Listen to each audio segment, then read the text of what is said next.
Bonsoir, merci de nous rejoindre sur la page Facebook de la ville de Villeurbanne. On est en direct pour 1 heure depuis le Palais du Travail qui nous accueille ce soir pour parler mobilité, déplacement. Le titre de cette session est « Partager la rue sans conflit, rêve ou réalité ?»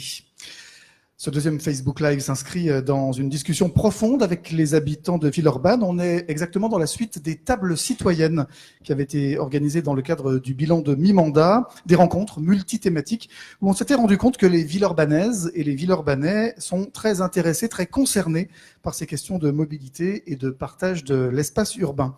Et puis comme on vient de démarrer la semaine de la mobilité, vous le voyez sur cette affiche qui est à nos côtés, eh bien ça nous semblait naturel et intéressant d'en parler avec vous, les habitants de Villeurbanne, les usagers de la rue. Et pour vous répondre ce soir, Didier Vuillierme, adjoint au déplacement urbain. Bonsoir Didier. Bonsoir. Merci beaucoup de nous recevoir dans ce Palais du Travail, juste en face de la mairie, place Lazare-Goujon. Sonia Lavadino est à vos côtés. Bonjour Sonia. Bonjour. Vous êtes experte en mobilité urbaine et vous allez nous aider à faire un petit pas de côté, à prendre un peu de perspective et à voir comment Villeurbanne s'inscrit dans le réseau des villes françaises, européennes, voir aussi quelles sont les bonnes pratiques dont on pourrait s'inspirer. Je précise une nouvelle fois pour nos auditeurs et nos téléspectateurs qui nous regardent en direct, je vois le compteur là qui commence à monter, les réactions qui commencent à arriver. Nous sommes donc en direct, c'est bien une session Facebook Live et nous sommes ici pour répondre à vos questions, à vous qui nous regardez et pour écouter vos témoignages. On vous remercie de nous aider à rester dans le cadre de notre débat, c'est-à-dire le partage de la rue sans conflit. Didier Vuillierme, avant de voir ce que les Villeurbanais peuvent dire sur ce sujet, est-ce que vous pouvez nous dire pourquoi vous avez souhaité organiser, participer à une session Facebook Live comme celle-ci ? Pour 2 raisons essentiellement. La première, pourquoi le Facebook Live ? Parce qu'il nous semblait que c'était un moyen un peu nouveau, moderne, de toucher des publics, des Villeurbanaises, des Villeurbanais que nous n'avons pas forcément toujours l'occasion de rencontrer. Pour différentes raisons, parce qu'ils sont, à l'heure où nous faisons des réunions publiques, parfois ils sont occupés à d'autres choses chez eux, et que là, on a la possibilité de leur donner la parole directement, plus facilement peut-être que par les moyens habituels. Et pourquoi ce Facebook Live sur le partage de l'espace public ? Parce que, comme vous l'avez dit, lors des tables citoyennes, je le rappelle, c'était un moment pour le mi-mandat, un peu pour évaluer la politique municipale, et donc donner la parole aux habitants. Beaucoup se sont exprimés sur ces questions de mobilité et de partage de l'espace public. Donc, il nous semblait assez naturel d'expérimenter ce nouveau mode d'échange, de démocratie participative sur ce thème-là. Très bien, et je rappelle que c'est le principe de ces Facebook Live. Vous pourrez retrouver cette vidéo ensuite à la demande, à tout moment. Voilà, si vous n'êtes pas en direct devant votre ordinateur ou votre téléphone ou votre tablette maintenant, eh bien vous pourrez regarder cette vidéo un petit peu plus tard. Sonia Lavadino, une question pour l'experte que vous êtes, ces échanges directs avec les habitants, les usagers d'une ville, c'est quelque chose qui se pratique de plus en plus ? Oui, de plus en plus, et via beaucoup de canaux différents. C'est justement, je rejoins ce qui vient d'être dit sur la question des différents publics. Il y a des publics qui ne sont présents que sur les réseaux sociaux, donc c'est important de pouvoir échanger via cette manière-là.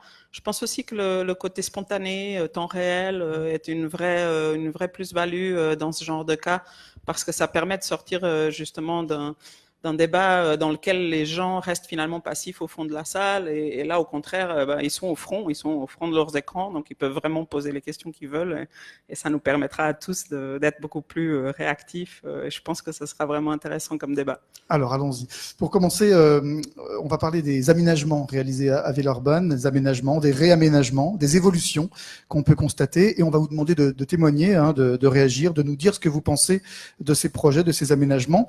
On peut parler par exemple du réaménagement du cours Émile Zola, de l'avenue Saint-Exupéry, du plan de stationnement, des travaux du C3. Encore une fois, c'est vous qui avez la parole. Didier Vuillierme, Sonia Lavadino sont ici pour vous répondre. Didier Vuillierme, est-ce qu'on peut revenir rapidement sur ce qui a été dit sur ce sujet des mobilités, du partage de la rue, de l'espace public, au sein de ces tables citoyennes dont on parlait ? Alors, effectivement, c'est un sujet qui a été beaucoup abordé au cours de ces tables citoyennes. Si je devais les catégoriser, j'en ressortirais 4, parce qu'il y a eu beaucoup de choses qui ont été 4 sujets. Le premier concernait le stationnement. Et effectivement, la fermeté qui était demandée par beaucoup d'usagers sur le stationnement sauvage. Comment être mieux régulé ce stationnement sauvage ? Je pense qu'on y reviendra au cours de la soirée. sur les trottoirs, sur les pistes cyclables. Le deuxième concernait beaucoup les transports en commun. Comment faire pour développer l'offre de transport en commun, comment la rendre plus accessible sur le territoire villeurbanais, sachant qu'on a juste commencé peut-être à donner quelques chiffres. Dans notre ville, on a 2 lignes de métro, 3 lignes de tramway, bientôt une 4e, on y reviendra très certainement, et 18 lignes de bus. Donc, mais la demande, c'est un réseau qui est déjà plutôt étoffé, mais il y a une demande pour l'augmenter. Le troisième sujet, c'était comment développer le réseau de pistes cyclables et comment le rendre plus sécurisé qu'il ne l'est actuellement. Et enfin, le dernier sujet concernait plus particulièrement les piétons et comment faire en sorte qu'il y ait plus de confort pour la marche à pied, pour se déplacer à pied à Villeurbanne. Justement, la marche à pied et puis les autres modes de déplacement à Villeurbanne, est-ce qu'on a une idée de ce que ça représente? Vous pouvez nous le présenter brièvement avant qu'on prenne les premières questions? Ah oui, très rapidement, puisqu'on a une étude assez précise, qui est l'étude l'étude déplacement, qui est faite en 2015 et qui nous donne des parts qu'on appelle modales de déplacement des Villeurbanais. Ça, c'est du langage technocrate. Voilà. Voilà, la répartition. La répartition des modes de déplacement à Villeurbanne. Le premier des modes de déplacement, c'est la marche à pied. 45% des déplacements à Villeurbanne se font à pied. C'est plus 6% que l'étude précédente en 2006. Donc une forte progression. D'accord. Et c'est le premier. Le deuxième mode de déplacement, à égalité avec la voiture, ce sont les transports en commun. 26% chacun. Donc 26% pour les transports en commun, 26% pour la voiture. Des déplacements se font par ces modes à Villeurbanne. C'est plus 6% pour les transports en commun, moins 14% pour la voiture. Donc une forte diminution des déplacements automobiles sur notre ville. Et enfin, on a 2% des déplacements des quotidiens des Villeurbanais qui se font à vélo.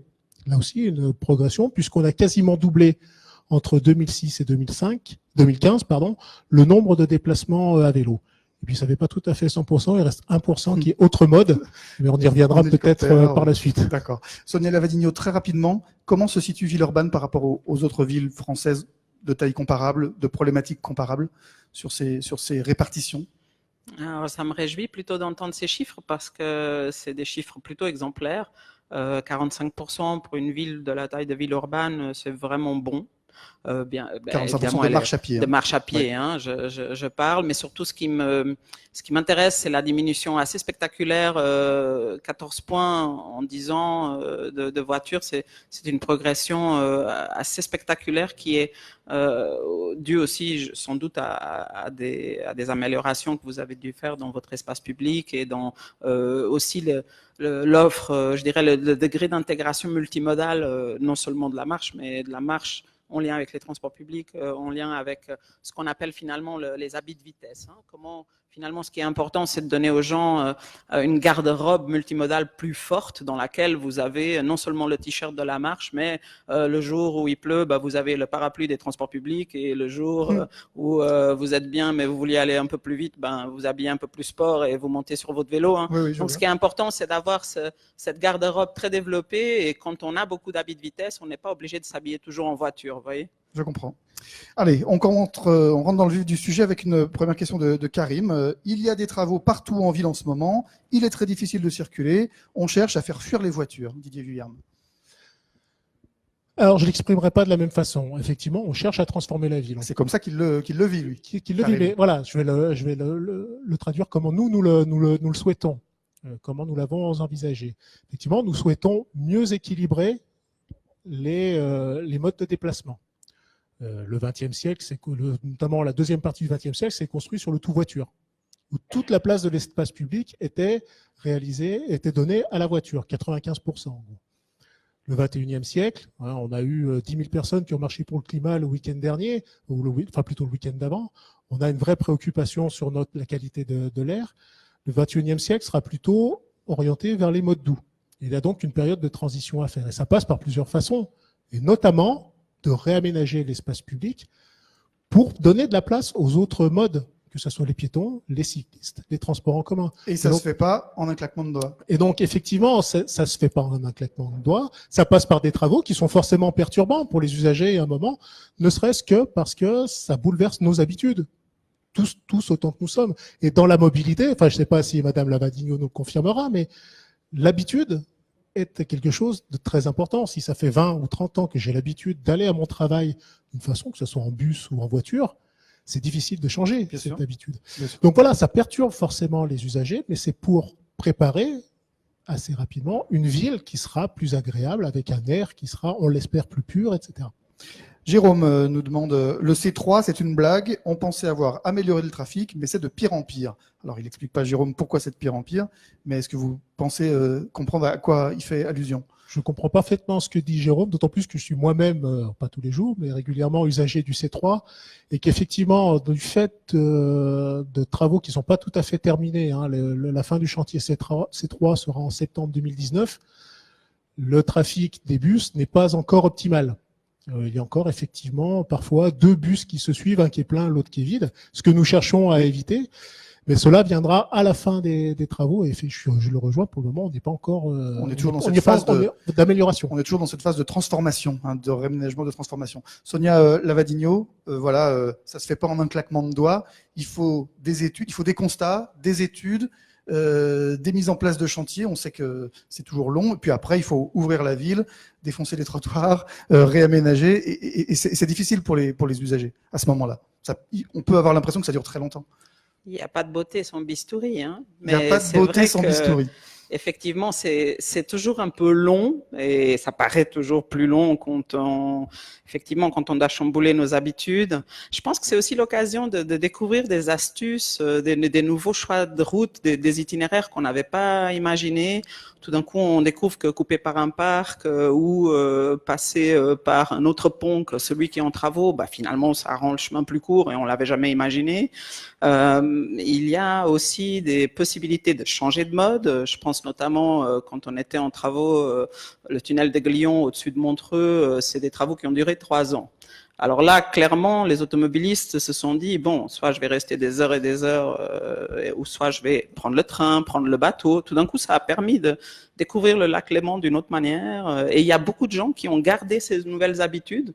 Je reviens à ce que vous disiez avant. C'est comme quand vous découvrez une nouvelle nourriture, oui, un nouveau plat, un nouvel habit. Vous vous dites, au début, vous dites, c'est étrange, ça me va pas, c'est pas tout à fait ce que je veux, ça a une autre saveur. Puis, au bout d'un moment, vous dites, ah bah tiens, c'est intéressant. Et finalement, je préfère ça.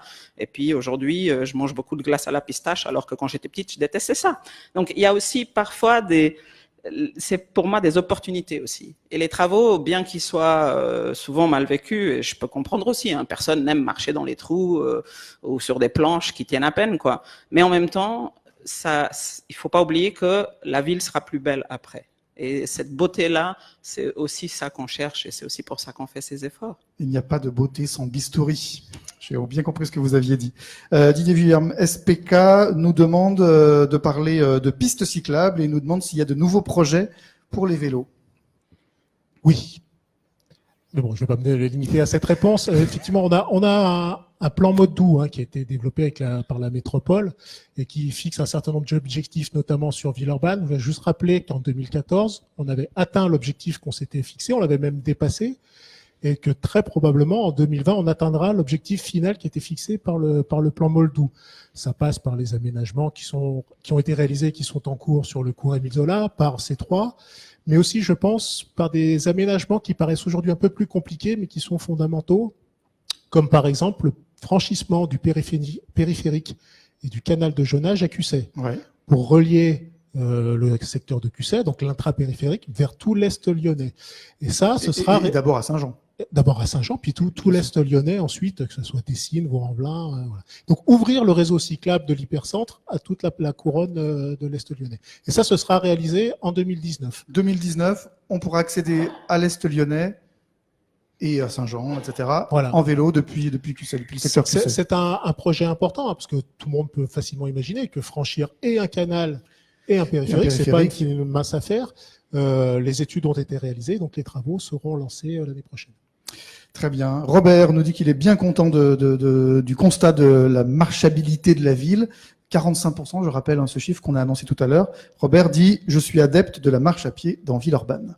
Voilà, donc 45%. J'imagine qu'il y a beaucoup d'entre vous qui nous regardent marcher à pied dans Villeurbanne. On parlait du C3. Quand vous êtes, nous demande des nouvelles du tram. Il y a un projet de supprimer le C26 car le tram pourrait prendre le relais. Où cela en est-il plus globalement? J'ai l'impression qu'il y a pas mal de questions sur le tram. Oui, comme je disais tout à l'heure, nous avons 3 lignes de tram aujourd'hui et une 4e à venir. C'est de cela que parle Corvouzette. Nommons-les lignes de tram qui passent dans Villeurbanne aujourd'hui. T2, T3, T1, T4, T3. Et le projet dont on parle? T6. Le fameux T6. Qui est un projet de transport en commun assez exemplaire et important, puisque ce sera un anneau de transport en commun. Jusqu'à aujourd'hui, les lignes étaient toutes radiales, c'est-à-dire qu'elles partent du centre de Lyon pour aller vers l'extérieur. Demain, cette ligne formera avec T1 une boucle qui partira de la Doua pour aller en gros à la Confluence, revenir vers le 8e arrondissement, remonter à Villeurbanne pour reboucler avec la Doua. Donc on pourra faire le tour de Lyon-Villeurbanne avec cette ligne de transport en commun. Et donc elle arrivera... Les travaux sur Villeurbanne seront probablement lancés dans le prochain mandat. Nous en sommes aujourd'hui aux études, à la définition d'un tracé qui partira pour la première partie des hôpitaux Lyon-Est, pour rejoindre la gare Grand Clément, ensuite aller vers le secteur de la Ferrandière pour remonter vers les gratte-ciel et ensuite rejoindre la Doua. Quant à son impact sur le C26, effectivement, les connaisseurs du réseau de transport en commun voient assez vite qu'il y a une partie du réseau de la ligne C26 qui se recoupe avec ce tracé.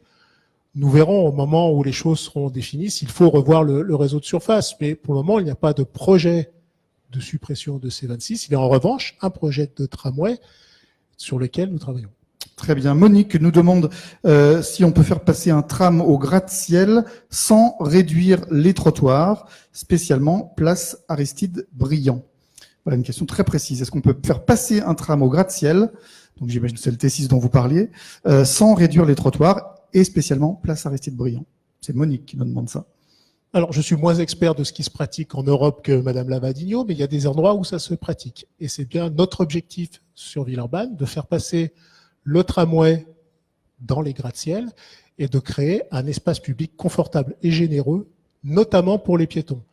Donc, dans les hypothèses qui sont émises, ce serait d'avoir, en tout cas, moi, c'est ce pourquoi je milite, d'avoir un seul et même espace plat, avec les rails de tramway et avec l'espace pour les piétons et les cyclistes qui seraient à égalité. Et donc, du coup, la question du trottoir ne se posera plus, finalement, puisque toute l'avenue Aristide Briand et toute l'avenue Rébarbus pourraient être un trottoir. Sonia Lavadigno. Oui, effectivement. Vous connaissez peut-être pas ces places-là, mais en tout cas, vous voyez ce que... En tout cas, je vois le principe, c'est-à-dire il y a effectivement 2 principes. Soit on est dans un principe de ville lisse, qui évidemment est celui que je préconiserais.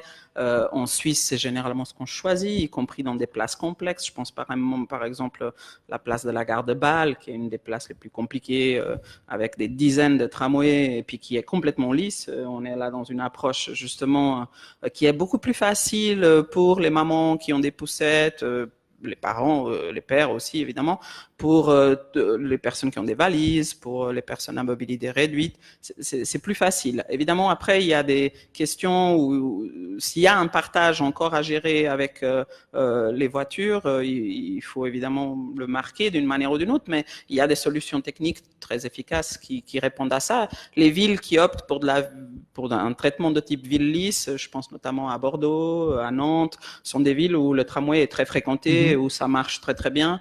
On voit en revanche que quand on opte plutôt pour des approches où le tramway il reste très séparé, il y a quand même toujours des frustrations, même quand les trottoirs sont larges, parce que tout simplement, là où il y a les arrêts de tramway, il y a beaucoup de concentration de piétons. Je pense notamment à Montpellier, par exemple, où ça n'a pas été fait de manière complètement exemplaire sur notamment le tronçon entre la gare et la place de la Comédie. La place de la Comédie est en ville lisse, mais pas la rue qui fait la connexion. Et là, typiquement, je fréquente cet endroit souvent, et souvent il y a vraiment des conflits parce que du moment que vous avez plein de gens qui descendent du tramway, plein de gens qui veulent monter dans le tramway, plein de gens qui veulent simplement passer, ça crée des problèmes. Et je parle même pas encore des vélos, et donc c'est toujours meilleur quand on arrive à exploiter au mieux toute la largeur d'une rue. Si une rue fait 20 mètres, 15 mètres, 26 mètres, si vous avez tous les mètres à disposition pour que chacun gère au mieux, dans ce qu'on appelle une auto-organisation libre, c'est toujours beaucoup mieux que d'essayer de partitionner des petits espaces pour chacun. Oui, je comprends. C'est très intéressant de voir comment on peut s'inspirer de ce que font les autres villes d'une taille comparable, et évidemment pas refaire les mêmes erreurs. D'autant que si je peux rajouter un mot là-dessus, on est sur l'avenue Henri Barbus, sur un secteur commercial très important pour Villeurbanne, et qu'il est important de ne pas créer de coupure entre les linéaires commerciaux, c'est-à-dire qu'il y ait bien une continuité de l'espace public qui permette à la personne qui veut consommer dans ces commerces de trabouler facilement d'un côté à l'autre. Donc c'est bien dans cette logique que nous voulons nous inscrire. Alors d'autant plus, effectivement, quand il y a du linéaire commercial, si c'est une rue commerçante, ça a beaucoup de sens de faire ça parce que ça augmente automatiquement le chiffre d'affaires qui est directement corrélé aux possibilités de traverser la rue. Hein. Si vous voyez un commerce intéressant de l'autre côté de la rue, vous voulez évidemment pouvoir y aller facilement. Bien sûr, si on peut traverser. Et si on peut traverser, c'est toujours mieux. Donc ça, c'est sûr que c'est vraiment aussi pour la vitalité commerciale, pour je dirais, la facilité, notamment pour tout ce qui est aussi commerce de restauration, les terrasses, ça c'est vraiment intéressant. Et il y a une étude très intéressante qui a été faite il y a déjà de ça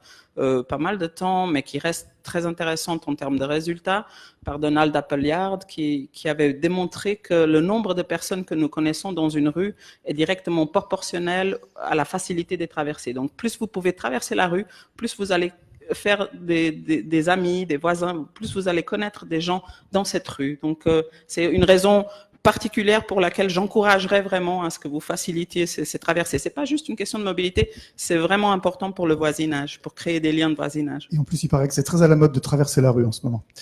Damien nous pose une question. Vous pouvez peut-être garder la parole, Sonia, parce qu'elle s'adresse peut-être aussi à vous en tant qu'experte en premier. Des mesures. Alors, il salue notre initiative de ce Facebook Live. Merci, Damien. Des mesures sont-elles à l'étude pour que les piétons soient réellement considérés comme prioritaires lorsqu'ils traversent au passage piéton, c'est-à-dire que, comme dans d'autres pays, je pense à l'Espagne, l'Angleterre, des pays qu'on connaît bien, où on va en vacances, eh bien les véhicules s'arrêtent lorsqu'un piéton est sur le point même de s'engager, alors qu'en France c'est toujours un peu compliqué, et du coup c'est pas du tout qu'à Villeurbanne, j'imagine. Sonia, est-ce qu'un jour ça pourrait prendre chez nous ce genre d'habitude? Qu'est-ce qu'on se sent bien quand on traverse la rue à Barcelone, à Madrid ou à Londres? Là, on a l'impression d'être les rois. Oui, effectivement, et venant de Suisse, j'ai toujours cette impression tous les jours. Donc Vous c'est vrai aussi que ça me fait toujours bizarre de débarquer en France et de voir que tout d'un coup c'est plus comme ça. Mais je trouve quand même, je dois dire, pour voir l'évolution dans les 10 dernières années, que les choses s'améliorent. C'est pas encore parfait, et c'est vrai que il y a des dispositifs qui facilitent, notamment la création d'oreilles, comme on appelle ça, hein, les trottoirs avancés, les trottoirs traversants. Nous, on utilise beaucoup en Suisse ces systèmes. Ça veut dire que toutes les rues secondaires, finalement, sont mises. C'est plutôt le trottoir du coup qui fait foi. Vous n'avez pas besoin de redescendre au niveau de la chaussée, mais c'est plutôt les voitures qui doivent remonter. Donc ça, pour les enfants notamment, c'est très très sécurisant, et de manière plus globale, c'est plus confortable pour nous tous. Donc il y a des manières de faire. Après, c'est aussi une question de culture, effectivement, mais c'est quelque chose qui s'apprend, et qui s'apprend. On le voit aussi avec les nouvelles générations d'automobilistes qui, eux, sont, si j'ose dire, biberonnés au nouveau code de la rue. Il ne faut pas oublier que le code de la rue chez vous en France ne date que 2008, donc ça fait à peine 10 ans. C'est beaucoup plus tardif que dans d'autres pays. En Suisse, on a instauré les zones de rencontre en 2003. Les VONERF à l'hollandaise ont émergé il y a déjà de cela 30 ans ou plus. Donc c'est aussi une question je dirais d'évolution, hein. Au fur et à mesure qu'on aura les nouvelles générations d'automobilistes qui arrivent sur la chaussée, on aura d'autres comportements. Et puis, il ne faut pas oublier qu'avec le véhicule autonome, là pour le coup, l'intelligence artificielle, elle cédera automatiquement toujours le pas aux piétons. Et puis, l'autre avantage que j'y vois, c'est que la détection des mouvements sera beaucoup plus exact qu'aujourd'hui. Par exemple, aujourd'hui, un automobiliste qui conduit, il voit un ballon débouler sur la route, le temps qu'il freine, l'enfant est déjà dessus, la probabilité d'un accident, elle est forte. Dans le futur, avec cette intelligence artificielle, avec les lidars, qui peut-être pas tout le monde sait ce que c'est qu'un lidar, c'est une sorte de radar qui justement voit à travers même les immeubles, un peu comme Superman, quoi. Il voit à travers les éléments opaques, et il verra cet enfant courir vers la rue, et il va s'arrêter avant même que le ballon soit sur la route. Et ça, c'est quelque chose qui va vraiment changer la donne aussi par rapport à notre sentiment de sécurité dans l'espace. Et en tout cas, la priorité piétonne, je pense qu'on pourrait déjà, dès aujourd'hui, l'encourager avec Bien. les dispositifs dont j'ai parlé, Bon. mais ce sera une réalité. On n'en est pas là tout de suite, malheureusement. Il va falloir continuer à faire attention. Voilà, c'est l'exercice Facebook. Frédéric nous a rejoint avec le nouveau plan vélo national et la volonté apparente du gouvernement de désenclaver les quartiers prioritaires. N'est-il pas le moment, Didier Vuillerme, de repenser à une passerelle mode doux dans le quartier Saint-Jean? C'est ce que vous disiez tout à l'heure sur le franchissement du périphérique, j'imagine. Alors, c'est pas tout à fait. Effectivement, le franchissement du périphérique au niveau de QC C'est une permettra première de chose. relier Saint-Jean, mais notre volonté n'est pas de nous arrêter là. C'est une première étape. Nous serons amenés à réfléchir à d'autres franchissements. Ça peut être la création d'une nouvelle passerelle, sachant quand même qu'il y a des complexités techniques qui sont relativement fortes. Une nouvelle passerelle, je le rappelle, il faut franchir le périphérique, puis le canal de Jonage. Donc c'est une passerelle très longue, potentiellement très haute, puisqu'il faudrait une flèche importante. Et donc, pour des modes doux, ça peut être compliqué. Il y a aussi le réaménagement, peut-être à terme à réfléchir, du pont de Croix-Luzet, qui lui aussi permet de relier le quartier des Buères à Saint-Jean. Donc tout ça est en réflexion, mais je pense déjà que la première avancée du franchissement de QC permettra déjà de bien améliorer la circulation mode doux au niveau de Saint-Jean et, comme je disais tout à l'heure, dans tout l'Est lyonnais. Très bien. Frédéric, continue avec... Un mot sur cette question des passerelles. Je pense au cas de Lurtingel, qui est une passerelle à Rotterdam, qui a été faite par les citoyens eux-mêmes, c'est-à-dire qu'avec un système de crowdfunding où ils ont finalement parrainé, si vous voulez, des morceaux de la passerelle. Donc, il y avait des morceaux qui coûtaient pas cher, 25 €, il y avait des morceaux à 250 €, les entreprises participaient avec 3 000 €, etc. Et comme ça, ils ont réussi à faire cette passerelle qui est énorme, qui traverse donc une autoroute, une voie ferrée et encore une autoroute, si je me trompe pas, donc sur quand même au total, je crois, 3 kilomètres. Et c'est vraiment un succès en termes de la manière dont ça a relié les deux quartiers. Et vous voyez, typiquement, c'était un projet qui avait effectivement des problématiques techniques et qui avait aussi une difficulté à être financé. Et tout d'un coup, finalement, pour le prix d'une pizza, chacun en mettant la main à la pâte. Et ça, moi, je crois beaucoup au prix de la pizza, vous voyez. Je crois beaucoup au fait que nous tous, ensemble, 150 000 habitants que vous êtes, me paraît-il, vous avez un pouvoir collectif à prioriser via aussi des instruments comme on a aujourd'hui, des budgets citoyens, des choses de ce type. Mais en tout cas, il ne faut pas hésiter à faire savoir que ce projet est prioritaire et à mettre la main à la pâte, si j'ose dire, Très bien. pour faire votre pizza. On va voir si vos propos suscitent des réactions d'adhésion. Frédéric et Constance nous parlent de stationnement, Didier Vuillerme. Frédéric nous dit marcher à pied, c'est très bien, mais qu'en est-il de la gestion du stationnement sur trottoir, obligeant régulièrement les piétons à descendre sur la chaussée? Et puis Constance enfonce le clou, si je puis dire, et elle demande et les incivilités, les voitures garées sur les pistes cyclables ou en double fil. Effectivement, je le disais tout à l'heure dans le propos introductif, c'est un sujet qui est revenu souvent dans des tables citoyennes. C'est un sujet qui est complexe à traiter puisqu'il touche d'abord au comportement individuel. Pour qu'une voiture ne soit pas garée sur un trottoir, c'est mieux de ne pas le faire. Mais la réponse n'est pas suffisante et c'est un sujet que nous prenons à bras-le-corps. La première chose, je voudrais juste rappeler un chiffre. C'est le nombre de verbalisations qui ont été réalisées en 2017 pour le stationnement sauvage, notamment sur les trottoirs. C'était 29 335 verbalisations. Dans l'année 2017. À Villeurbanne. Ça représente en gros 88 verbalisations par jour pour stationnement sauvage. Donc c'est un sujet, la police municipale notamment le traite. Il y a des secteurs où ils vont régulièrement, dans lesquels ils ont une consigne, comme on dit régulièrement, donc c'est-à-dire qu'ils y passent plusieurs fois par semaine. Mais cela n'est pas forcément suffisant ni satisfaisant. Donc nous avons deux autres moyens de gérer cette incivilité sur les trottoirs en particulier. Un, ça a été traité depuis 2012 par le plan de stationnement que nous avons mis en œuvre, et notamment le passage en stationnement payant de certains secteurs qui permettait d'augmenter notamment le taux de contrôle, d'avoir des agents de surveillance de la voie publique qui passent plus fréquemment et qui ont amené, selon les bilans qu'on a pu en tirer, à diminuer par 2 voire 3 le nombre de véhicules en stationnement gênant dans la journée. Et puis enfin, suite aux tables citoyennes et la façon dont les choses ont été exprimées, vous le savez très certainement, la gestion de la voirie de la compétence de la métropole de Lyon. Et donc, suite aux échanges qu'il y a pu y avoir dans les tables citoyennes, j'ai demandé dans le budget 2019 de la métropole de Lyon pour la voirie à Villeurbanne que soit mis l'accent sur l'installation de mobilier anti-stationnement sur les trottoirs. Donc, vous savez, les potelets, les barrières qui physiquement empêchent les gens de se garer dessus.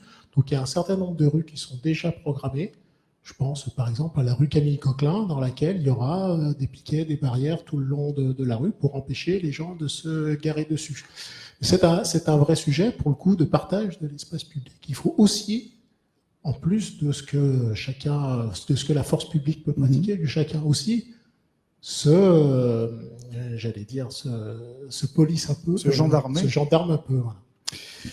Je peux dire un petit mot là sur cette question qui est assez importante effectivement. La question est pas tellement de désencourager les automobilistes de se garer, mais de donner des bonnes raisons pour habiter le trottoir d'une autre manière que simplement par des potelets.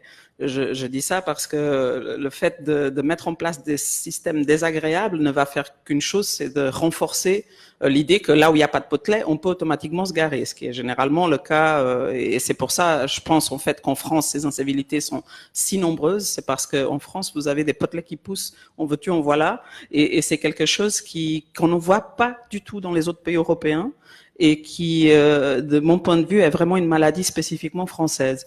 J'attire l'attention là-dessus parce que si on veut vraiment que ces incivilités cessent, il vaudrait beaucoup mieux vraiment investir les trottoirs. Et si vous voulez vraiment faire des séparatifs, alors il vaut mieux mettre des bons barrières, mettre des bandes ludiques, mettre des choses qui donnent une vraie valeur ajoutée au trottoir, des parclettes, des choses qui mettent des gens sur le trottoir. Quand on a des gens sur le trottoir, personne ne se gare. Donc ça, c'est un point clé pour moi qui est sur la question du partage de l'espace, c'est de pas laisser des espaces résiduels qui sont trop faiblement utilisés et que du coup, les autres usagers se disent bon, bah, puisqu'il y a personne, je me mets. Mais la question aussi, nous en Suisse, on a résolu ça avec une règle très simple. On a des bandes jaunes dans les endroits où on veut vraiment que les piétons puissent circuler. On met ces bandes jaunes, par exemple, en extension des passages piétons, parce que là, vous voulez vraiment que personne se gare sur le trottoir pour des questions de visibilité, pour éviter les accidents. Ces bandes jaunes, on a triplé les amendes. Elles coûtent 3 fois plus cher que 20 mètres plus loin. Et donc, sur ces bandes jaunes, en Suisse, vous n'hésitez pas. on n'a pas hésité. Ça a été un peu mal pris au début, mais je peux vous dire aujourd'hui, l'avantage, c'est que vraiment c'est facile de traverser la rue parce que le long de la zone d'influence de la traversée, personne ne se gare. Et clairement, hein, donc il y a aussi des dispositifs qui sont parfois plus subtils, mais qui donnent vraiment beaucoup d'effets. Très bien. Je rappelle que si vous voulez nous montrer des choses, des images, des illustrations, vous n'hésitez pas. On a le dispositif pour les récupérer. Quelques messages. Cessoche, bravo pour ces initiatives. Nous sommes quand même bien desservis par tous ces moyens de transport. On peut tout à fait vivre sans voiture à Villeurbanne. Voilà, il y a des gens qui sont contents aussi. Peut-être juste pour rebondir justement là-dessus, juste dire que dans l'étude dont je parlais tout à l'heure, hein, sur les déplacements, 45% à pied, etc., l'étude nous montre que 35% des Villeurbanais n'ont pas de voiture. Ce qui est quand même, je ne sais pas si c'est une part importante. Redites-nous ce chiffre. 35% des foyers Villeurbanais n'ont pas du tout de voiture. On peut vivre sans voiture à Villeurbanne. Et que la moyenne à Villeurbanne, c'est 0,8 voitures par foyer. C'est-à-dire que c'est moins d'un véhicule par foyer. On a souvent en tête que chaque famille a 2, 3, 4 véhicules. Sur Villeurbanne, alors c'est probablement lié à sa situation géographique en hypercentre de l'agglomération. On est en dessous de 1 véhicule par foyer. Donc ça montre qu'on peut se déplacer à Villeurbanne autrement qu'en voiture. Félix, merci pour ce débat qui éclaire les habitants de certains quartiers et qui attendent des solutions à leur tracasserie de déplacement. Je cherche d'autres questions qui nous arrivent. Bon, jusqu'à présent, comment vous trouvez le débat, Didier? Ça rejoint. Les gens ont des questions très précises. Qui sont précises et qui sont à l'image de ce que l'on vit au quotidien et qui rejoignent tout à fait ce qui avait pu être dit pendant les tables citoyennes. Je peux profiter pour montrer une image de Saint-Gall qui est en ce moment du coup affichée à l'écran si on peut la passer. On voit là une solution finalement artistique, c'est l'artiste pipilotiriste, hein, une opération de zone de rencontre qui marche très très bien. Donc c'est 20 km/h qui est autorisé. En l'occurrence, les gens roulent même plutôt à 10 parce que, comme vous voyez, c'est vraiment un espace public très qualitatif. Ce qui est intéressant, c'est l'option artistique. Vous voyez, pas de potelet, pas de trottoir, pas de choses qui sont compliquées à gérer, mais plutôt cette approche presque enfantine. Vous voulez vous garer, eh ben c'est là où il y a des petites voitures dessinées au sol. Et puis, dès que la voiture part, c'est de nouveau de l'espace public. Vous voyez que les personnes qui marchent sur le stationnement. Et ça, je trouve, c'est une approche qui est aussi intéressante parce que, au lieu de travailler sur l'espace et de conquérir l'espace pour les uns ou pour les autres, on travaille plutôt sur le temps et on donne un partage temporel de l'espace. On donne du temps aux uns et aux autres. Et je trouve que cette approche est plus juste dans le sens qu'elle est plus, elle permet de mieux partager le gâteau, si vous voulez.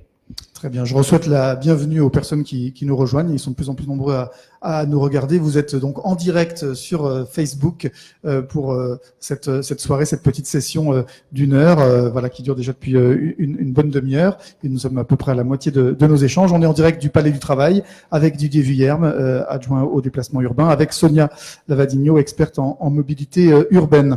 Allez, on revient, c'est le jeu de ce Facebook Live. Les gens se connectent, ils rentrent du travail, ils rentrent de faire leurs courses, ils préparent leur repas, ils nous regardent, ils nous posent des questions qui leur viennent. Le passage du tramway rue Verlaine, Didier Vuillerme, nous inquiète beaucoup. La ville de Villeurbanne aurait-elle le pouvoir de pousser les murs? Bien évidemment que non, mais le passage d'un tramway, je pense en tout cas, puisqu'il s'agit encore là du tramway T6, qui sera la première ligne de tramway de Villeurbanne dans le sens nord-sud, sera une opportunité forte pour tous les secteurs qu'elle va traverser, la rue Verlaine comme les autres. Et effectivement, quand on pense l'espace public, on le fait sur des espaces qui sont ce qu'ils sont, avec des façades de chaque côté, et qu'on essaie de trouver le meilleur équilibre entre tout ce qu'on essaye de mettre dedans, que ce soit les transports en commun, la place pour les piétons, qui est fondamentale, on le voit depuis tout à l'heure, mais également la végétation, puisque c'est un axe fort de notre politique, de faire en sorte de revégétaliser l'espace public. Quand on veut qu'un espace public soit facile, agréable à marcher, c'est mieux de le faire quand on est à l'ombre, quand l'espace public est joli. Donc la végétation contribue à ça, mais ça contribue aussi à lutter contre les îlots de chaleur. On a vu cet été, on a vécu une canicule assez forte, et les endroits qui sont végétalisés restituent moins de chaleur la nuit. Donc il nous faut trouver les moyens d'équilibrer l'espace public à tout cela. Et sur la rue Verlaine, comme sur d'autres, qui n'est effectivement pas très très large, il faudra qu'on trouve des astuces pour trouver de la place à tout le monde. Et ça passera peut-être par des choix qui peuvent être compliqués, d'avoir moins de stationnement pour avoir plus de place sur les trottoirs. Voilà, il faudra qu'on réfléchisse à tout cela. Et comme on a l'habitude de le faire à Villeurbanne, on en discutera. Ça se fera en concertation. Je pense que l'exercice de ce soir le montre. Robert nous demande si le tram dans les gratte-ciel, on en parlait tout à l'heure, est-ce qu'il aura des conséquences pour les commerces? Et puis Frédéric nous disait que tout à l'heure, elle nous parlait de trottoirs, mais elle parlait essentiellement de terrasses de restaurants, de terrasses de café. Est-ce que tout ça est compatible avec le tramway, avec encore de la place pour la voiture, pour les piétons? Alors, je reprends la formule que je ne connaissais pas de Madame Lavadigno, qui était la rue lisse. Et je pense que si nous allons dans ce sens-là, il faut savoir que l'avenue Henri Barbus, elle fait en gros 30 mètres de large. Donc on a largement la place de mettre les usages que l'on souhaite y voir. Comme ce sera le tramway, ce sera la place pour les piétons, bien entendu, ce sera de la végétation, parce que comme je l'ai dit à l'instant, c'est fondamental, mais ce sera également de la place pour des terrasses telles qu'elles existent aujourd'hui, parce que nous pensons, nous ne sommes pas les seuls, que l'animation commerciale d'un quartier, c'est ce qui concourt à s'y trouver bien aussi. Donc il y aura sur 30 mètres de large, plus que probablement la place de mettre tous ces usages en place. Constance vous interpelle, Didier Vuillerme. Vous parlez de canicule, de réchauffement climatique. Dunkerque et Paris font des transports en commun gratuits, des journées sans voiture. Les transports en commun gratuits, c'est Dunkerque, là, on en a beaucoup parlé. La journée sans voiture, eh bien, elle avait lieu encore hier, je crois, lors des journées du patrimoine à Paris. Pourquoi pas nous, à Villeurbanne? Pourquoi des demi-mesures? Constance parle de demi-mesures. Alors, pour plusieurs raisons. Premièrement, la gratuité des transports en commun, c'est une chose à laquelle on peut effectivement réfléchir, mais ça ne dépend pas que de la ville. La ville peut être moteur, mais les auditeurs le savent, il y a une autorité régulatrice des transports qui s'appelle le CITRAL, qui est l'organe délibérant, l'organe décideur en la matière, et que ça se passe en collaboration avec toutes les communes de l'agglomération. Juste à titre d'exemple, quand il y avait eu les premières restrictions de circulation sur l'agglomération décidées par le préfet, le maire de Villeurbanne avait demandé que, notamment pendant ces pics de pollution, les transports puissent être gratuits. Ça n'avait pas été le cas pour différentes raisons, mais nous avions fait cette demande express auprès du CITRAL. Et je pense qu'aujourd'hui, pour que nous amenions de nouvelles populations vers les transports en commun, il est possible peut-être de réfléchir à comment aller, en tout cas, vers d'autres formes de tarification, voire la gratuité des transports en commun. C'est difficile de dire comme ça oui ou non, ça s'étudie, parce que je pense que ça dépend de tout un tas d'autres facteurs. Il faut aussi que l'on puisse continuer à préserver une capacité de développement du réseau de transport en commun, donc ça passe par des financements aussi. Donc voilà, les choses ne sont jamais aussi simples qu'il y paraît. Et la ville, oui, allez-y Sonia, quelques mots sur je voulais apporter 2-3 éléments sur cette question du financement des transports, parce que la gratuité des transports publics, dans les endroits où elle a été essayée, a souvent été enlevée finalement au bout de quelques mois ou quelques années, parce qu'on se rend compte que ça ne fonctionne pas. Ce n'est pas d'être gratuit qui rend les transports publics attractifs, c'est d'être très fréquent, d'être avec une amplitude horaire très forte, y compris le soir, y compris le week-end, y compris dans les dites heures creuses. Au passage, je signale qu'il n'y a plus d'heures creuses. Toutes les heures sont des heures un peu de pointe, au sens que beaucoup de gens sont dedans pour différents motifs, et justement pas que le travail. Et la question, elle est plutôt de faire en sorte que les axes forts deviennent encore plus forts. Là-dessus, je pense que ce nouveau tramway est une vraie chance pour Villeurbanne, parce que le fait d'avoir un tramway en rocade, Dieu sait que c'est quelque chose pour lequel les villes militent depuis des décennies, et la plupart du temps, ça se fait pas parce que c'est cher et c'est compliqué à ce qu'une agglomération accepte d'avoir ce type de solution. Mais en tout cas, ça augmente de manière très efficace toutes les connexions possibles avec les autres tramways, avec les autres modes de transport aussi. Donc ça, je pense que ça va être beaucoup plus que simplement une ligne de tramway en plus. Ça va vraiment changer la manière dont les gens se déplacent à Villeurbanne. Et c'est vrai que tout ça demande des investissements. Et ces investissements, nous en Suisse, on a voté récemment pour non pas rendre gratuit, mais simplement les rendre moins chers, les transports publics à Genève. Et le propre comité d'initiative, vous savez que chez nous, on a le vote direct, le peuple vote. Donc le peuple a voté en l'occurrence pour dire oui. Ça a diminué le prix, notamment des abonnements pour les seniors. Et du coup, l'équivalent du CITRAL a dit, faites attention, vous aurez moins de services, vous aurez moins de lignes, vous aurez moins moins d'offres. Et 2 ans après cette votation, le propre comité d'initiative est revenu en arrière et a remis un nouveau vote pour qu'on remette comme avant, parce que justement, on se rend compte qu'on préfère avoir du service et on paye, ok, mais on a du service. Être gratuit pour quelque chose qui vaut pas la peine, c'est pas la peine que ce soit gratuit. Il faut que ce soit gratuit, ou en tout cas pas cher, et de qualité. Didier Vuillerme, juste une toute petite réponse pour répondre à notre téléspectatrice. Une journée sans voiture, de temps en temps, à Villeurbanne, ça pourrait être possible? Alors, une journée sans voiture complètement... Comme à Paris? Alors, à Paris, c'est pas tout Paris qui est sans voiture. Non, c'est pas tout Paris. C'est quelques axes qui sont fermés à la circulation, parce qu'on pense journée sans voiture. Il faudrait imaginer une journée sans plus du tout de voiture sur un territoire comme le territoire villeurbanais. Ça pourrait être compliqué pour beaucoup de gens. En revanche, nous avons maintenant, depuis 2009, lancé la piétonisation, donc la fermeture à la circulation de l'hypercentre-ville, donc l'avenue Henri Barbus qui est ici et l'avenue Aristide Briand, qui de début juillet à fin août est fermée à la circulation, puis réouverte ensuite. Et ça, c'est pour une vertu un peu pédagogique, effectivement. Et donc nous y sommes, nous y sommes prêts, nous l'avons fait. On pourrait peut-être réfléchir à d'autres axes, mais il me semble que le travail est plus de préparer le partage plutôt que l'exclusion. On le disait tout à l'heure, les zones de rencontre sur Villeurbanne, on en crée régulièrement. On a une en projet qui est, j'ai perdu le nom, mais ça me reviendra. Nous créons tous les ans une nouvelle zone 30, chaque année, qui permet de mieux partager l'espace public et d'apaiser la circulation automobile. Donc ça passe plutôt par ça que d'exclure la voiture pour autre chose. Très bien. C'est vrai que là-dessus, il y a deux approches. Très rapidement. Il y a des villes qui choisissent de partager, c'est-à-dire de partager toutes les rues pour tous les modes.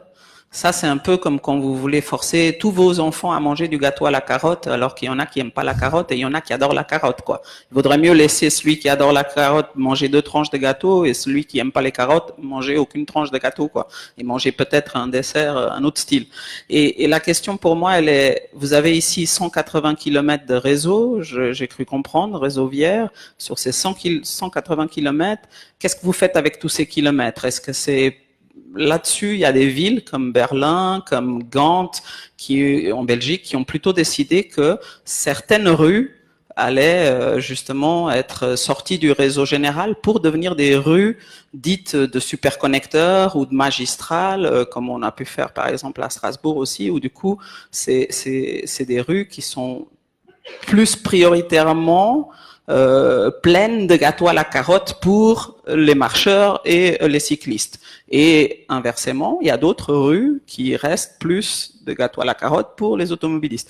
Donc, c'est des approches qui consistent à plutôt dire, plutôt que de partager une rue en plein de petits morceaux, on va plutôt utiliser certaines rues pour les uns et certaines rues pour les autres. Ça permet de créer des réseaux qui ont plus d'intensité au niveau notamment des liaisons interquartiers.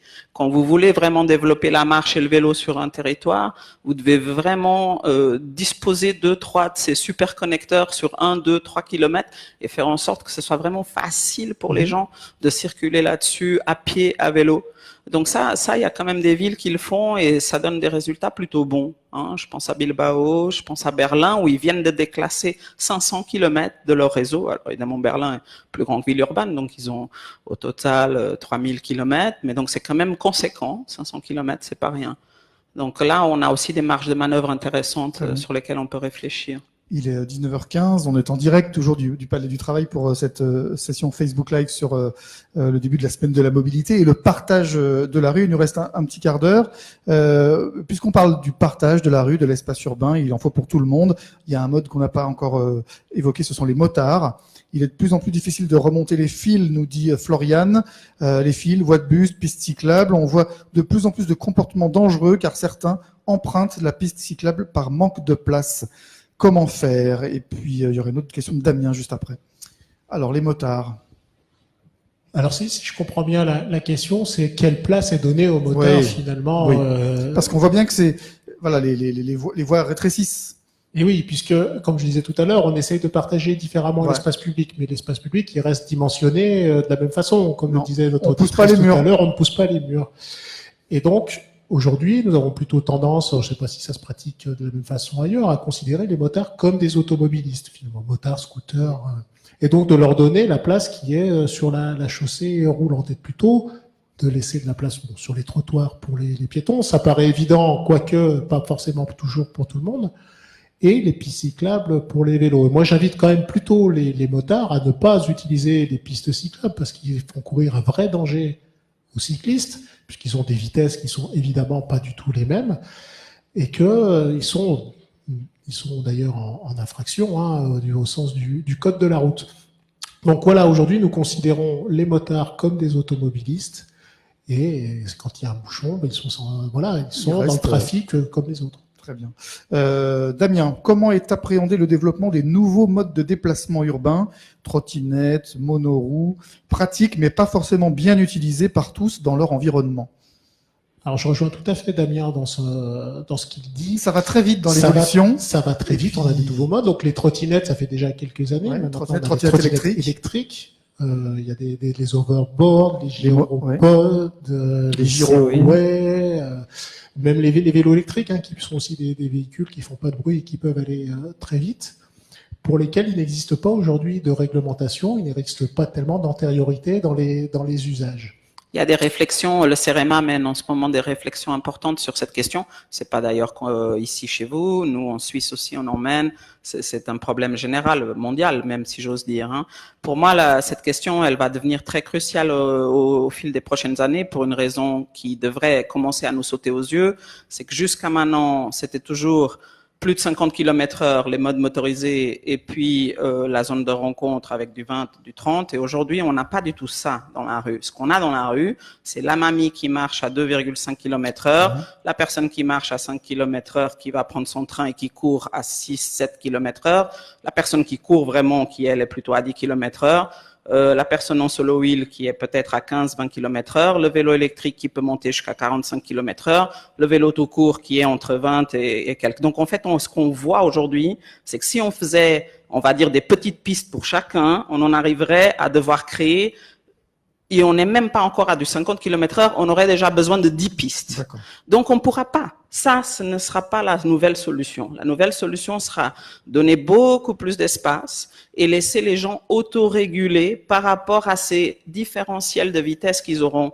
Et pour ça, on a besoin de plus d'espace. C'est pour ça que, de mon point de vue, on ne peut pas penser que des avenues, même des avenues larges, pourront accueillir entre 2 km/h et 100 km/h. C'est juste pas possible. Il y a un moment où il va falloir choisir. Certaines rues vont être pour du 45 et moins, et d'autres rues vont être pour du 50 et plus. Et entre deux, on pourra avoir les zones de rencontre qui, elles, permettent à tout le monde finalement de se mettre d'accord sur le fait que 20 est une bonne moyenne pour tout le monde. Okay. Hélène nous parle des déplacements dans les pays nordiques où on utilise beaucoup de vélos. Nous sommes de plus en plus nombreux à utiliser ces modes doux comme les vélos. Dans les pays nordiques, il est tout à fait possible de monter dans les transports en commun lorsqu'il y a des intempéries, pourquoi pas à Lyon et Villeurbanne. Alors ça se pratique déjà, il y a une ligne de métro qui le permet sur l'agglomération, c'est la ligne C qui permet de monter à la Croix-Rousse qui autorise de faire monter les vélos. On est aujourd'hui sur une agglomération dans lesquelles les distances ne sont pas très très importantes. Et donc, je suis pas sûr que ça soit opportun forcément comme ça d'autoriser à ce que les vélos montent, parce qu'on a aussi besoin d'avoir de la place dans les métros, et que sur des distances relativement courtes, même en cas d'intempérie, c'est faisable aussi. Moi, je pratique le vélo pour aller à mon travail tous les matins, même quand il pleut, j'arrive à le faire. Il faut s'équiper. J'ai retenu la question de la garde-robe multimodale tout à l'heure. Voilà, il suffit de s'équiper et on peut aller faire 3, 4, 5, 6 kilomètres en vélo assez facilement. Très bien. Une question de Agnès qui nous parle des constructions d'immeubles rue des Alliés. 4 immeubles en cours. Il va y avoir de plus en plus de circulation. Il y a un accident par mois, dit-elle, dû à un stop non respecté. Va-t-il y avoir des ralentisseurs prévus? Il y a un collège à côté. Elle juge que cette rue est vraiment dangereuse. Voilà, on reparle des voitures. Alors, je connais bien le secteur puisque le collège dont elle parle, c'est celui où va mon fils. Donc, je vois très bien de quoi il s'agit. Bon, on va pas rentrer forcément dans le détail de tous les aménagements de rue. En revanche, ce que je peux dire, c'est que nous avons une politique vraiment assez forte en matière d'accessibilité et de sécurisation de la voirie, notamment pour les plus fragiles. Ce que nous avons entrepris maintenant depuis une dizaine d'années, c'est de sécuriser les abords de tous les groupes scolaires, pour faire réduire la vitesse des véhicules, alors que ce soit par des ralentisseurs, que ce soit par d'autres dispositifs, en réduisant la place de la voiture, en donnant plus de place aux piétons et à la végétation. D'ailleurs, cet été, le dernier qui a été réalisé, c'est la rue devant le groupe scolaire Berthelot. Après, les choses se gèrent au cas par cas sur les questions de vitesse et de carrefour. Comme le disait Madame Lavadino, nous menons tous les ans nous faisons des oreilles, les fameuses oreilles de Mickey. Quand on rétrécit la distance de traversée pour les piétons, nous en faisons régulièrement. Sur la rue des Alliés, nous verrons, encore dans le cadre du projet, parce que tout le monde le sait, les aménagements de voirie ne se font pas comme les travaux simplement en claquant des doigts. Il faut les programmer, les préparer, les budgéter, et nous en faisons un peu tous les ans. On parlait tout à l'heure de la journée sans voiture dans le centre de Paris et pourquoi pas dans le centre de Villeurbanne. Vous nous parliez de fermer de temps en temps l'avenue Henri Barbus. Cessoche dit que c'est très agréable d'avoir de temps en temps l'avenue Henri Barbus sans voiture et c'est fait intelligemment. En plus, lors de festivités et de vacances, c'est très bien. Par contre, Monique dit oui, mais avec le tram fermé Henri Barbus, ce ne sera plus possible. Alors, quand on dit fermer, on dit souvent fermer la voiture, on est d'accord? Alors, Monique a raison, c'est une complexité supplémentaire dans le projet de passage du tramway T6 dans les gratte-ciel. Pour autant, nous souhaitons continuer à utiliser cette scène urbaine pour y mener des spectacles, pour y mener des animations, des manifestations, comme nous le faisons aujourd'hui à l'occasion des invites et d'autres. C'est pour ça que la ville de Villeurbanne a demandé au Citral, qui mène le projet du tramway T6, d'étudier la possibilité de poursuivre ces temps de coupure. Et donc, il y a un travail qui est en cours. Alors, je ne sais pas encore quel en sera le résultat, mais notre demande est bien d'avoir des conditions d'exploitation du T6 qui permettront, alors pas tous les 2 jours, hein, mais à des périodes bien définies, d'avoir un espace public qui est libéré de tout trafic, qui soit automobile, tramway. Je crois que ça se pratique déjà, par exemple, à Nice, qui fait ça, qui pendant le carnaval de Nice, les tramways s'arrêtent pendant une période et puis reprennent leur exploitation après. Donc effectivement, nous y avons pensé, c'est à l'étude, c'est en cours de travail. Mohamed nous demande pourquoi vous avez diminué le début du cours Émile Zola à la sortie du périph'. Le cours Émile Zola, tel qu'il était dans les années passées, était plus une autoroute urbaine qu'une voirie urbaine. On avait à ce niveau du cours Émile Zola 24 000 véhicules par jour qui circulaient dans une zone urbaine dense, et qui créait une espèce de coupure, de fracture urbaine entre le nord et le sud de Villeurbanne. Donc ça a été vraiment un choix fort de faire en sorte de limiter la circulation sur cet axe et de recréer une entrée de la ville et un cœur de QC qui soit beaucoup plus apaisé. Je ne peux pas rentrer dans le détail parce qu'on a eu beaucoup de discussions sur le cours Émile Zola. De mémoire, on a eu plus d'une trentaine de réunions de concertation qui s'étaient déroulées entre 2010 et 2013. Donc il y a eu beaucoup d'échanges à ce sujet. Mais l'idée, elle est bien celle-là, elle était d'apaiser la circulation, et donc il s'avère, avec les comptages réalisés par la métropole sur les dernières périodes, qu'effectivement la circulation a beaucoup diminué sur le cours Émile Zola. Alors certains véhicules se sont reportés sur d'autres axes, mais certains, comme le disent les techniciens, certains véhicules se sont évaporés. C'est-à-dire que sur les 24 000 qu'on avait au départ, on ne retrouve pas tous sur les autres axes d'entrée. Ça veut dire que les gens ont changé de mode de déplacement. Ce qui nous laisse imaginer que peut-être certains ont pris la ligne A du métro, ont pris le vélo, etc. Et Mohamed nous dit, Saint-Jean, c'est plus long de faire Saint-Jean-Laurent-Bonnevet que Laurent-Bonnevet-Perrache. Peut-être qu'il exagère un petit peu quand même, mais voilà, il a l'air de dire que ça bouge à la sortie de Saint-Jean pour aller sur Villeurbanne, sur le centre. Qu'il y ait des bouchons, moi je ne conteste pas. En revanche, sur les temps de parcours, c'était dans le cadre du projet Zola, justement, on avait des témoignages qui me disaient on mettait 45 minutes pour faire, par exemple, la soie, les gratte-ciel.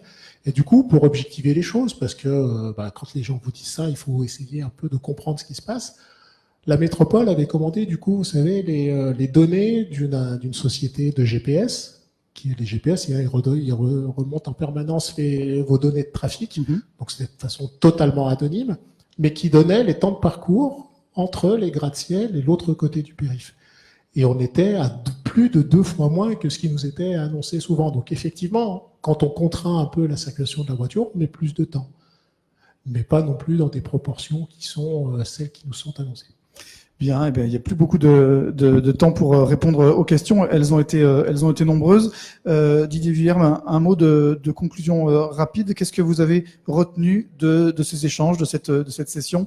Est-ce que ça vous donne envie d'en faire d'autres, un petit peu plus longues? Ça en faire une autre, plusieurs. Je trouve que c'est un exercice qui est plaisant parce que du coup, très spontané, comme le disait Madame Lavadigne tout à l'heure, ça oblige aussi à organiser ses réponses différemment de ce qu'on peut le faire dans des réunions publiques. Et j'ai retenu quelque chose qu'elle disait tout à l'heure sur la question de la spécialisation des rues. Une chose à laquelle on n'est pas forcément habitué en France et qui peut, à mon sens, être réfléchi. Toutes les rues n'ont pas vocation à avoir le même design et à accueillir le même usage. La même intention. Donc, c'est une chose à laquelle on pourra éventuellement réfléchir. Sonia, est-ce que vous avez retenu quelque chose de ces échanges? Moi, ce que je trouve qui est vraiment passionnant, c'est de voir à quel point les habitants sont eux-mêmes très spécialistes, finalement, connaissent très bien leurs enjeux et les choses qui vont vraiment les motiver à changer aussi les comportements. J'ai particulièrement apprécié, chose qu'on ne remarque pas toujours dans les réunions publiques, parce que justement dans les réunions publiques, c'est souvent le plus fort ou celui qui gueule le plus, qui va prendre plus la parole, et où on a parfois une surreprésentation des avis négatifs sur des avis d'autres personnes qui voudraient s'exprimer. Ici, on a bien vu des personnes à la fois pour, à la fois contre, à la fois parlant de tous les modes de transport aussi. Et j'ai trouvé l'exercice particulièrement plaisant par sa diversité, par la diversité des questions posées, par, je dirais, le bonheur aussi qu'on ressent chez certains citoyens de partager simplement des bonnes nouvelles avec nous. Ça, je pense que c'est aussi agréable, pas avoir à partager que des problèmes. Merci Sonia. Vous n'êtes pas la seule. Hein. On a pas mal de gens qui sont contents. Bonne idée de débattre. C'est très bien ces rencontres Facebook à refaire, etc. On aurait pu parler du secteur salle en gros, des transports gratuits. Alors ça revient beaucoup. On en a parlé. On en a parlé beaucoup des bouchons, etc. Mais voilà. Un petit dernier mot, s'il me reste une seconde, pour inviter tous les internautes qui nous suivent à poursuivre cette semaine de la mobilité, puisque là, ce n'est que le début. Les inviter notamment à participer samedi prochain, donc le 22 septembre, au village de la mobilité que nous organisons sur l'avenue Aristide Briand, comme tous les ans maintenant depuis longtemps, avec la bourse au vélo, qui est maintenant un incontournable de la rentrée, organisée par Pignon sur Rue, qui est un moment fort de la mobilité douce à Villeurbanne. Et puis ensuite, un autre événement qui se tiendra là le dimanche 7 octobre, qui est la convergence vélo. Le principe est assez simple, c'est que dans différentes communes de l'agglomération, il y a des parcours qui sont organisés avec un point de départ et tout le monde converge vers un même point d'arrivée en vélo, en famille, pour passer un bon moment de mobilité douce. C'est sympathique. Merci à vous deux, en tout cas, Didier Vuillerme, Sonia Lavadino. Merci à vous qui avez suivi et nourri ce débat. Si vous voulez revoir ce Facebook Live, il sera disponible dans quelques instants dans la section vidéo de la page Facebook de la ville de Villeurbanne. Et puis, si vous nous regardez en direct, ne manquez pas à 20h, dans quelques minutes, toujours sur cette même page, la retransmission en direct, donc, de la conférence La marchabilité, ou comment favoriser la marche pour tous en ville. Elle est déjà de 45%, la part de la marche dans la ville urbaine. Elle augmente et on veut continuer à ce qu'elle augmente parce que c'est aussi un enjeu de santé publique. Didier Vuillerme, vous serez avec nous, Sonia Lavadino également. Il y aura Agnès Touvenot qui est adjointe à la santé de la ville de Villeurbanne et Johanna Ungureanu, consultante en santé publique. On vous invite aussi à nous rejoindre si vous êtes près de la place Lazare-Goujon pour assister à cette conférence publique et gratuite. Nous sommes au Palais du Travail en direct, juste en face de l'hôtel de ville de Villeurbanne. Merci et à bientôt pour de nouveaux échanges. Merci beaucoup.